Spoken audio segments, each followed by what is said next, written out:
uh, I'm resident of Collinwood for YouTube. Jules Sades. That's my buddy Gordon Dymowski. That's my buddy Alan Gallant. We are here to review Dark Shadows episode 498, written by Gordon Russell, directed by Leela Swift. So I love John Carlin. I love how Leela shoots this. Is sitting on the staircase of the old house, and he tells Barnabas, you got to help me. I'm scared. And Barnabas is going to learn in this episode that Mrs. Johnson did not leave for Boston or Bangor. She came back and told Willie her dream, and now Yes. Willie is scared and has every right to be.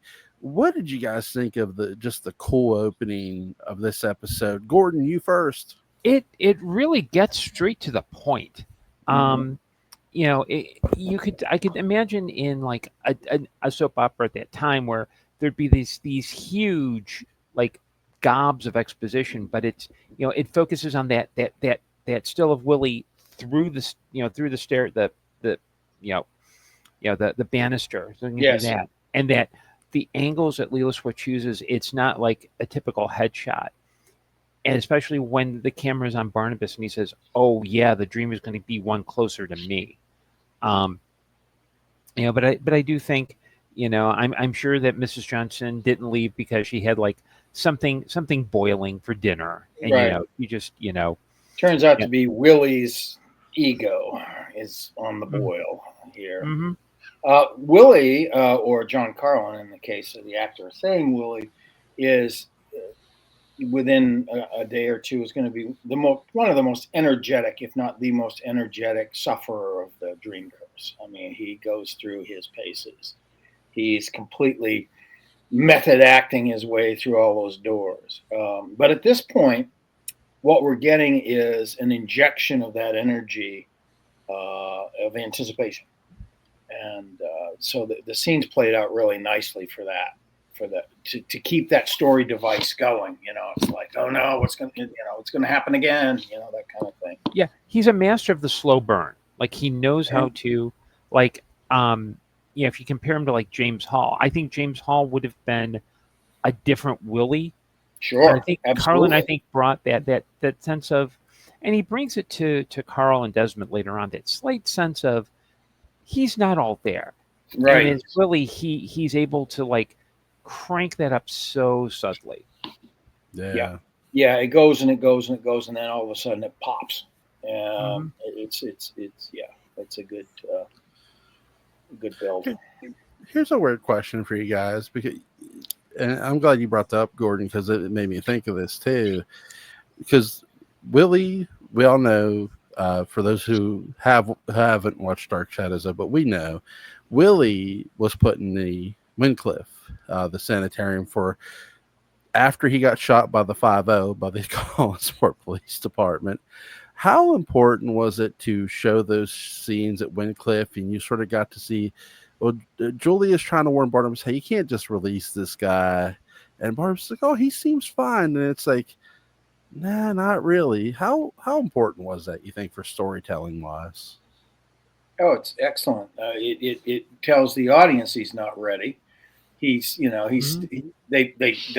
put him in a robe, bathrobe kind of thing. So it's like he's not even put together, clothes wise. And I mean, obviously the exchange gives you the impression that we're on Julia's side. I think it's like, wait a minute. It's great to see Carlin again, but this guy is not ready for anything. He's fragile. He's really fragile at this point.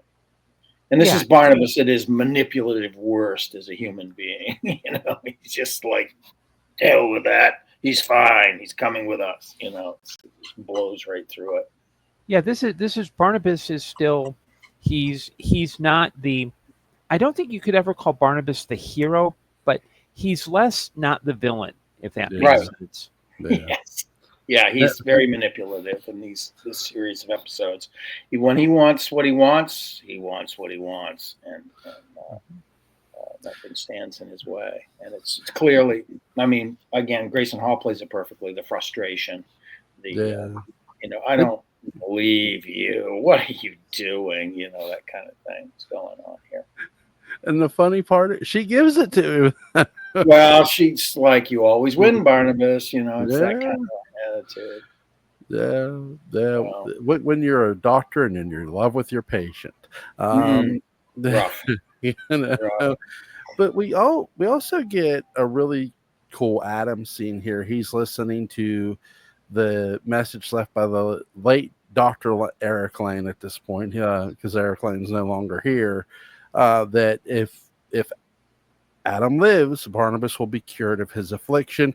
Now, nobody else has heard this yet, other than Adam, Mm-hmm. um, which is really cool, but really suspenseful too, because they're keeping the mystery away from the other characters of DS. What did you guys think of that?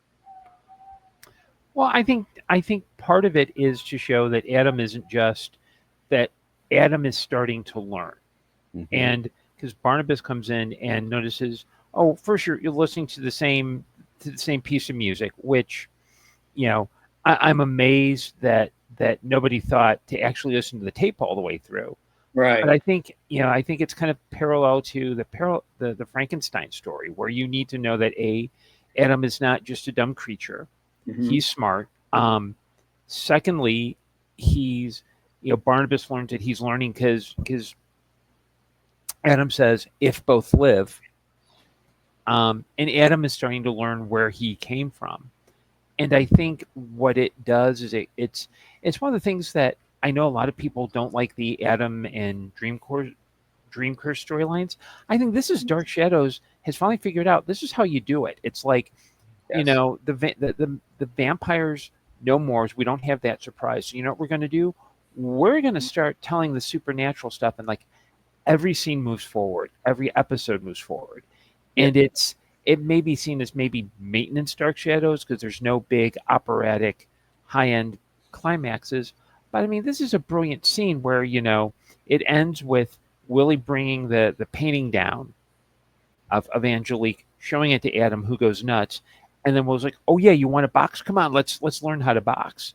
Yeah. Which is, he's gone from, "Hey Adam, here's the chicken leg." Yeah. Yeah, it's another sort of episode of that. But yeah, the thing about Adam is too, when we're also being reinforced with the idea that Adam is incredibly profoundly important in terms of his spiritual Mhm. connection to Barnabas, Yeah.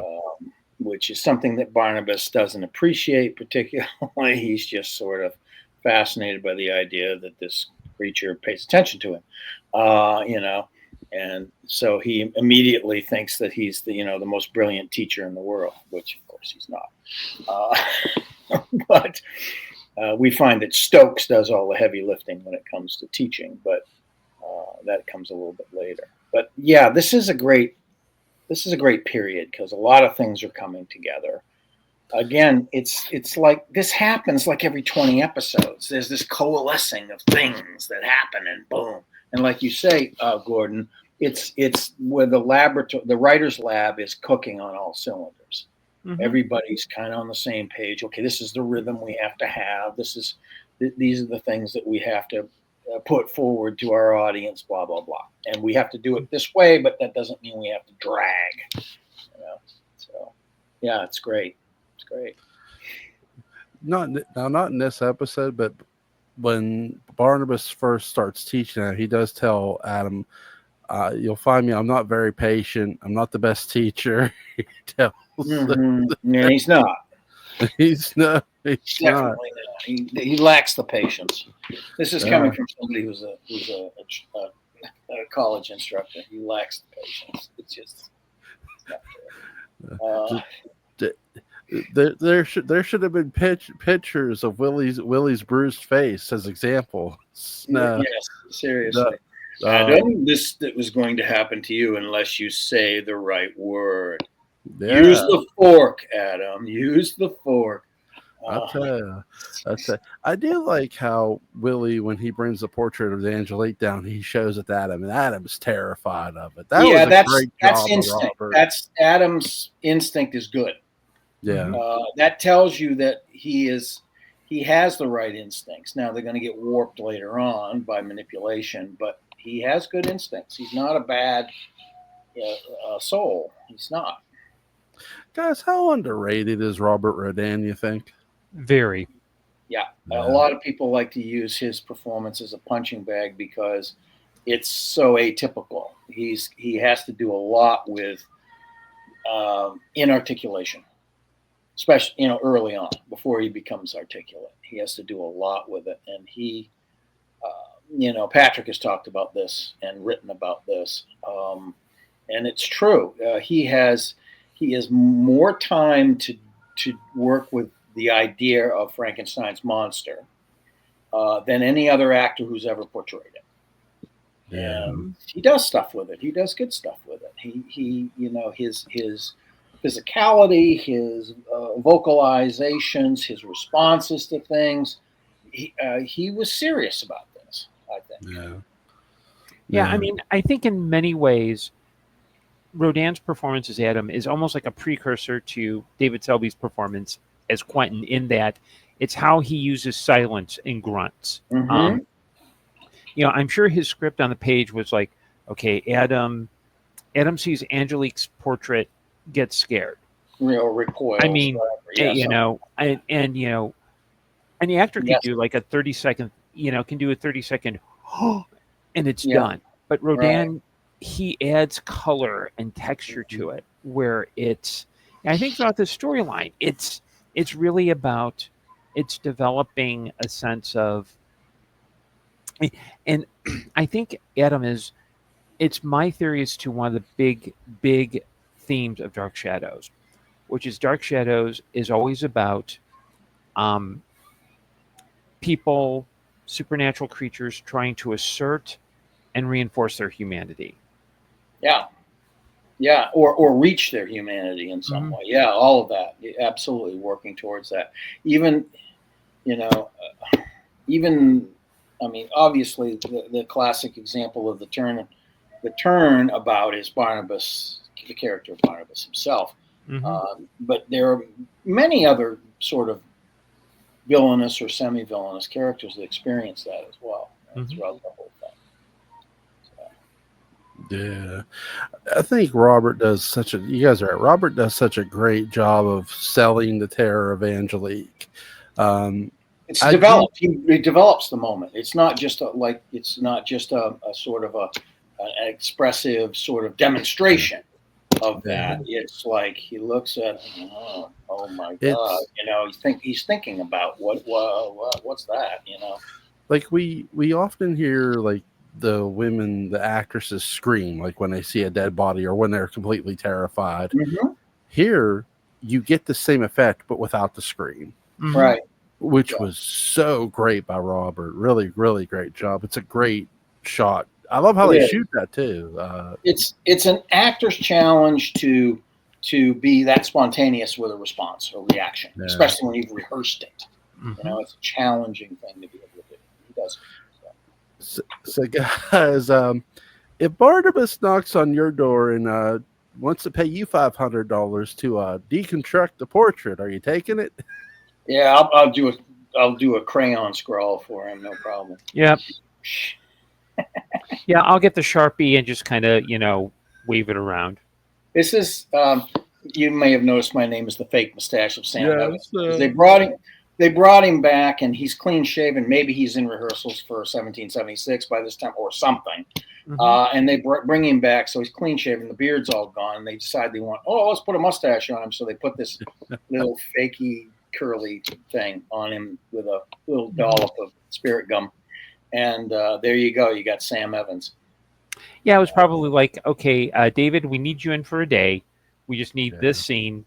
And then you're gone. But it's also one of the things that I think later Dark Shadows really doesn't do as much, which is to focus on the people of the town and kind of that atmosphere. Because, obviously because of time and because of lowering budget, maybe... it's true. And also the development of the fast-paced supernatural themed sort of plot lines leave out the townspeople a little bit more and more as time goes on. But it's nice that you have this kind of connection to humanity on some level, where Sam is just like, okay, I'm working on this other thing, so you want me to do this.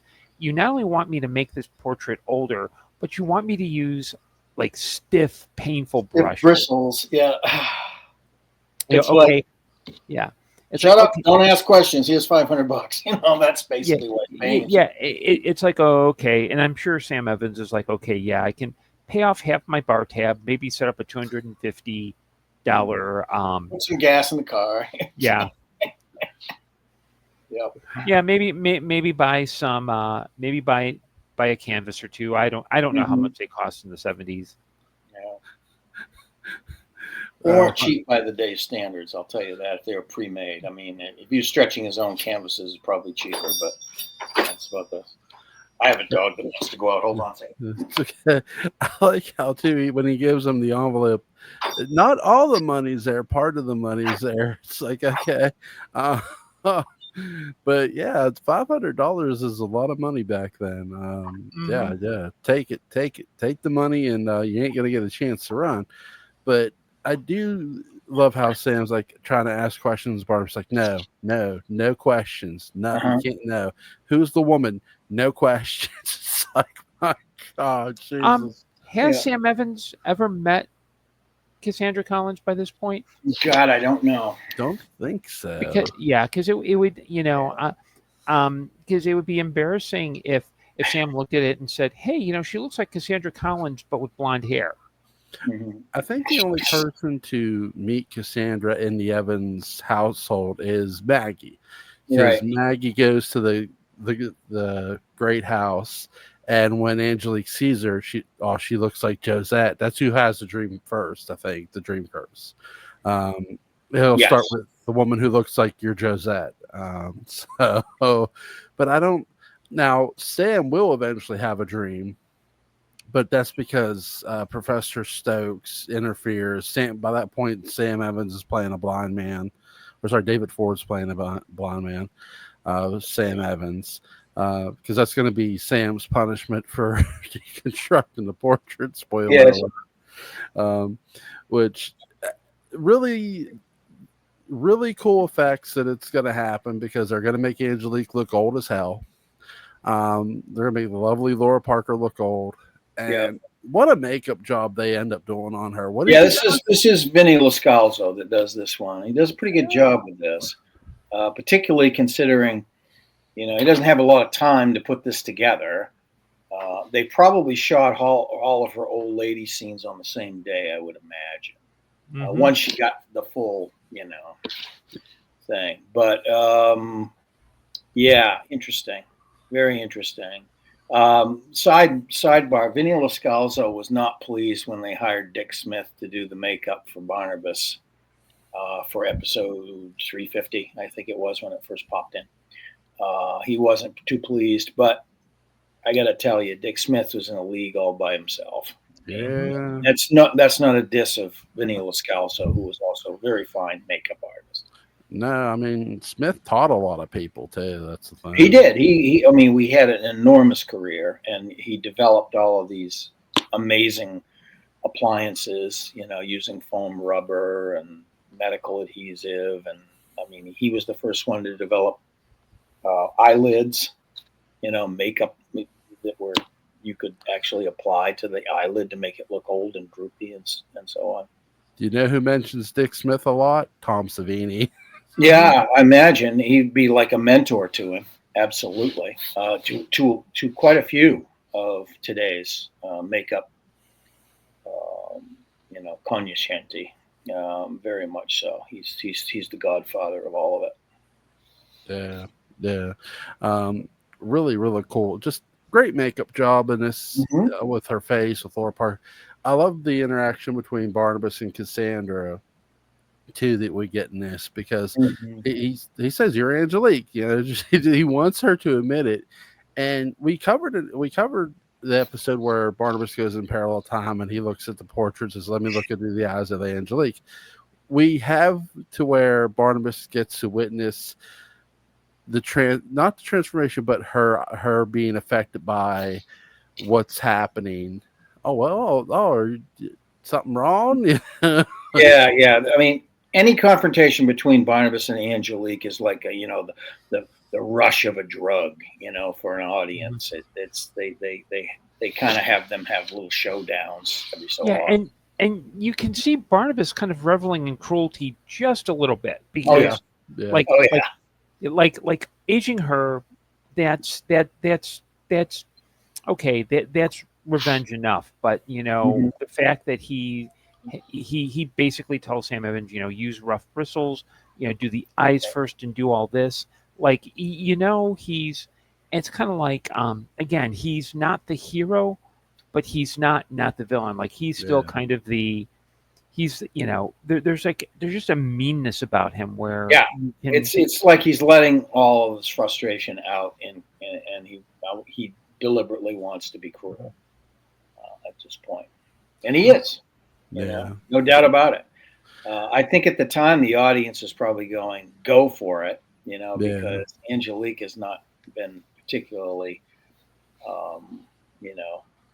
altruistic at all. She's been pretty terrible herself. So.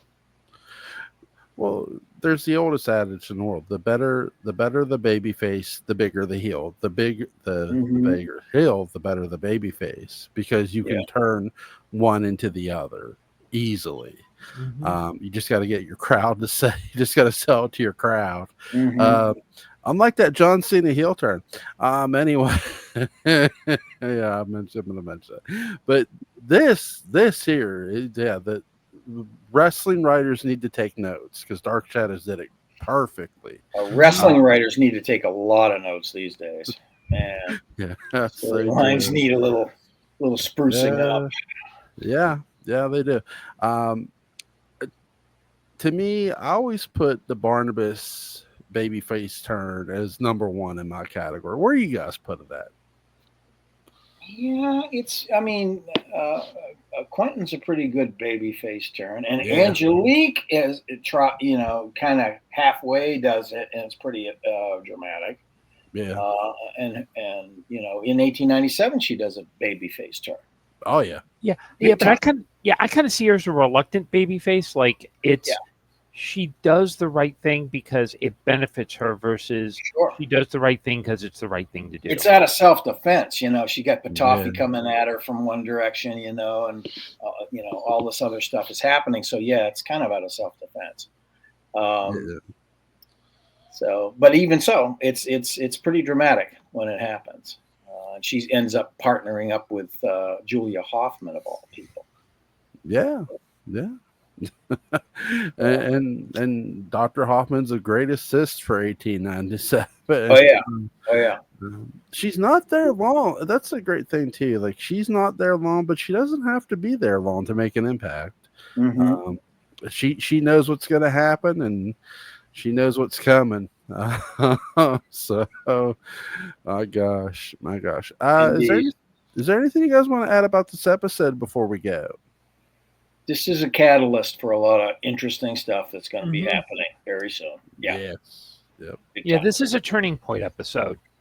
Oh yeah, big time. Because Sam Evans, after he goes blind, he's like, well, "What didn't you tell me?" He's asking questions now. Yeah. Oh my God. Plus, David Ford gets to look at the teleprompter with impunity with the dark glasses on for the rest of his short run on the show. He gets a cool set of shades. I'll say that. Yeah, those little round jobbies. Yep. I like how too when they bring, my favorite thing too is when they bring back Sam Evans as a ghost and he's got the shades on. He's got his shades on and he's got the trench coat on. Yeah, it's like, all right. She's come back in his pajamas. Yeah, I think that might have been a pilot for a potential Dark Shadow spinoff. Sam Evans, Ghost Detective. There you go. I like that. And the fanfic writers will go crazy over that. Yes. We'll never solve this. You'll never solve this mystery, Ghost Detective. Oh, but I must. Yeah. Meet me at the Blue Whale. I cannot rest until I solve this mystery. There you go. This has been a fun one, guys. Indeed. Link to Gordon Dymowski's Amazon page and website is going to be in the description box. Link to Alan Gallant's YouTube channel is going to be in the description box. Colin Sport After Dark. And yes, link to Patrick McRae's Dark Shadows Day book Unbound is going to be in the description box. You guys have a great rest of your weekend. Take care. Be safe. Thank you, gentlemen. Good night, all. Take care.